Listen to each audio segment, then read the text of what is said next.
Еден пат, отдавна беше, като беше у войска я много бързо тръчеше. Абе, тръчам.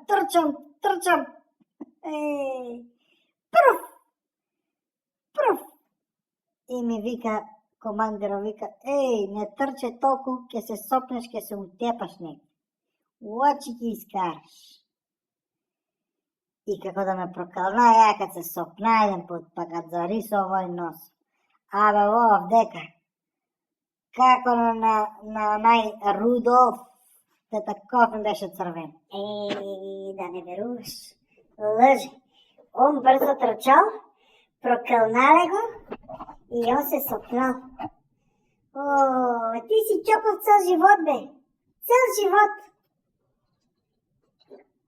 Така ладеш, сопнуваше се. От дома, че те зафракава, вързат ти ги двете патки с върчките и сега ладеш и се сопнуваш. Толкова беше глупав. Прокълнал го некой, Боже. Ай, мори, доста ядеш църни трици. Вързовале ми ги върчки. Како не ми ги вързовале? Шо, да не сакаш да кажеш со две леви ноги само дъл. Па сопна се тогава на тай камено и што да кажу, изтреска се. Абе, све ме боле, још ме боле половина. Леле, још го болела половина. Утепа се на тај кревет седејќи, утепа се. Да лежиш како сток. 130 кила се направи.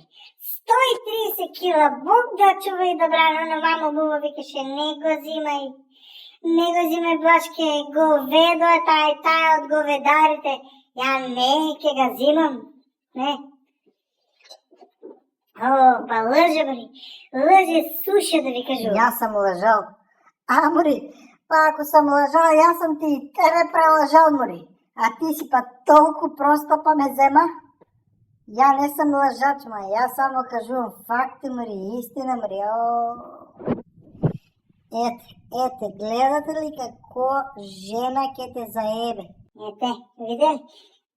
Он мене излъжал. Трча ти по нашите 3 говеда, шо ги има, амо, да ги вземеш. Не му мислеше домакин ке стануеш. И ја просто шо те взема, викам, овај, по-глупав ке ga направи домакин.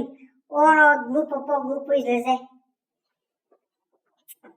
Доста лъжиш, него дай да си изчисто я. Да си изчисто. Не може više те гледам.